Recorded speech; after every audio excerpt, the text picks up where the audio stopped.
You have to do that every day, man. A lot of us are you become complacent. You become very civilized in life.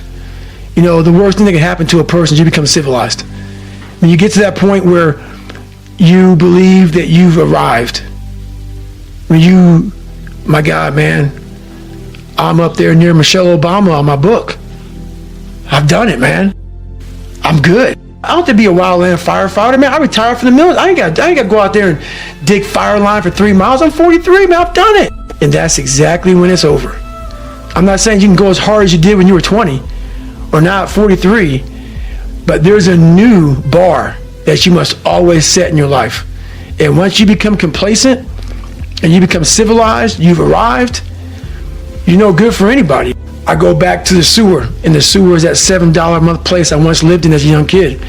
So even though mentally, and I always talk about it, I'm always paying rent in that $7 a month place where I grew up, in that nasty little place I grew up in.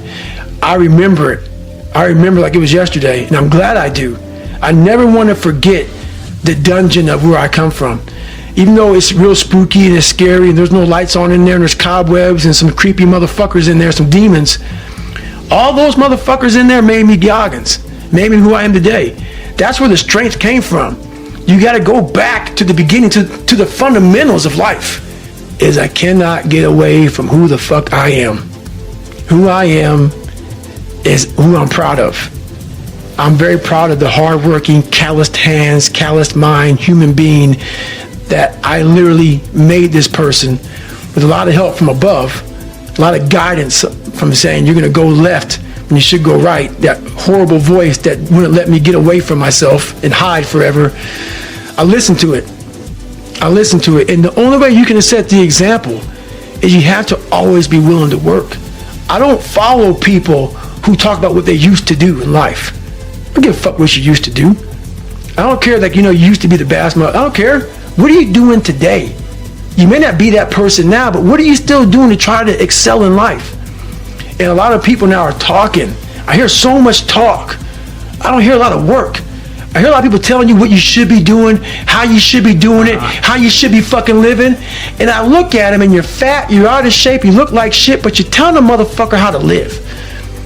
No, man, I won't listen to you. There's so many people speaking this shit, and that's what bothered me a lot in the military. There's a lot of people talking shit. I don't see the real suffering behind it, behind what you're saying. That's why everybody said, man, you talk with so much passion because it's a real fucking place. It sucks to get up in the morning time. It was raining like cats and dogs. I want to get my shoes on and go run, but guess what? I got my shit on and ran.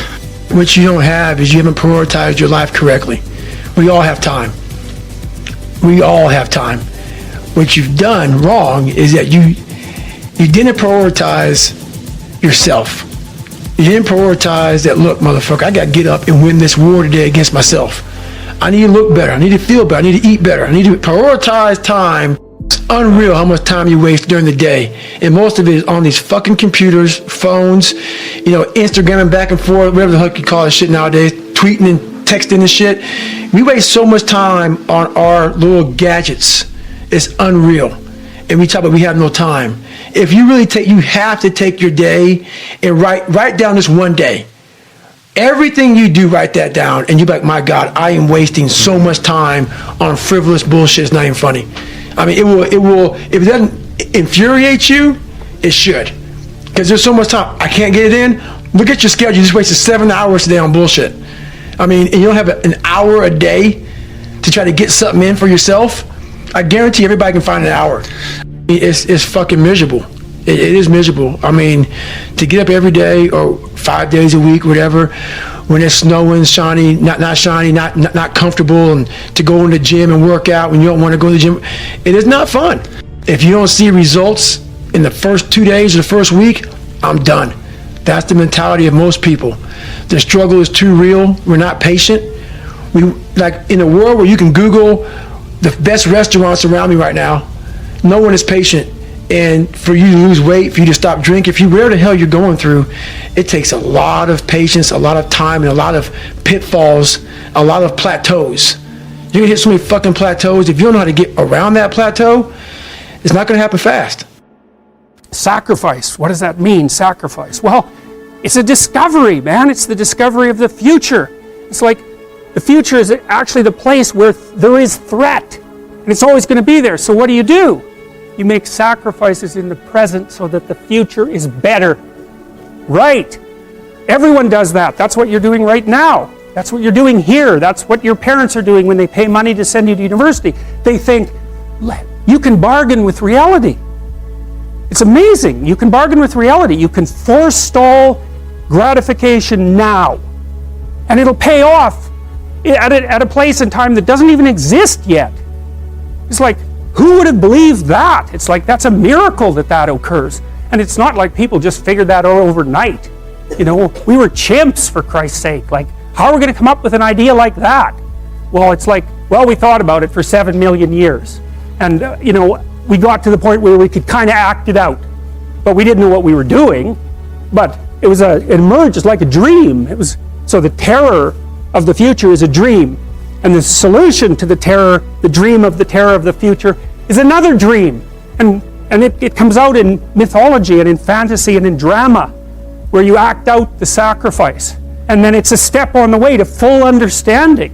So we can say sacrifice now instead of doing it, you know, although we still do it. It's just not concretized like it used to be. We do it abstractly. And we all have faith that it will work.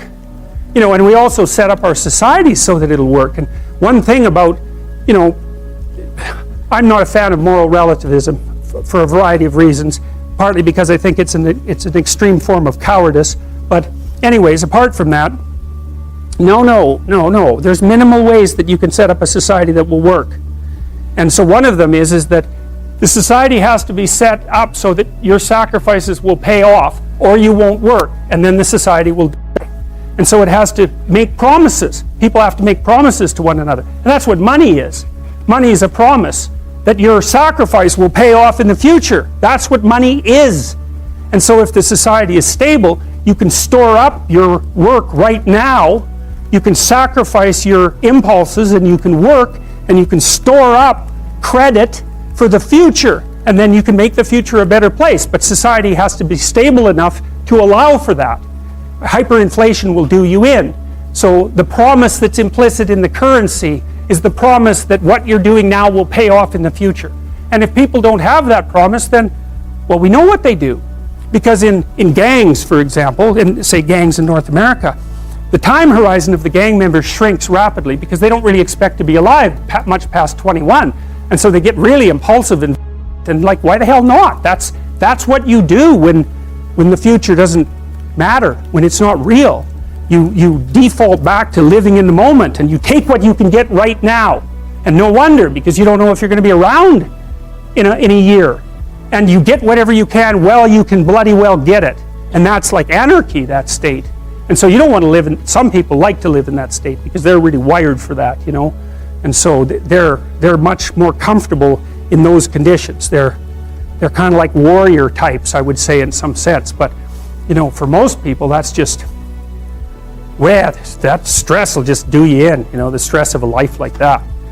Discipline as the precondition for freedom, right? Which is actually a Nietzschean idea, at least in part. I mean, it's older than that. It's the apprenticeship idea. It's that before you can be a painter who can paint what's beyond mere memory, you have to inculcate that discipline skill, and a lot of that is painful repetition and hard grinding work. It's the sacrifice of the present for the future. But once you manage that, then things open up. And virtually everything you learn of value is like that's very, very, very difficult to learn to write.